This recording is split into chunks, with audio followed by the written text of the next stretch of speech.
So ఇవాల్టి మన special recipe వచ్చేసి బఠానీ కర్రీ అండి. పానీపూరిలోకి బఠానీ కర్రీ స్టఫింగ్ కోసం బఠానీ కర్రీ ప్రిపేర్ చేసుకున్నాను.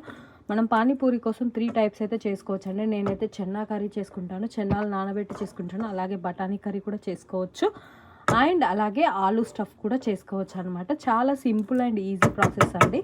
మనం ఇంట్లోనే పానీపూరి చేసుకొని తింటే అండ్ హైజెనిక్గా ఉంటుంది, టేస్టీ కూడా చాలా బాగుంటుంది. బయట బండి పైన దొరికే పానీపూరి కంటే కూడా రుచిగా ఉంటుంది. సో ఇవాళైతే ఈ బఠానీ కర్రీ ప్రిపేర్ చేసుకున్నాను. ఈజీగా ఇంట్లోనే అన్ని మసాలాలు ప్రిపేర్ చేసుకొని ఈ బఠానీ కర్రీ అయితే చేసుకోవచ్చు. సింపుల్ అండ్ ఈజీ ప్రాసెస్ అనమాట. రుచి కూడా చాలా టేస్టీగా ఉంటుంది.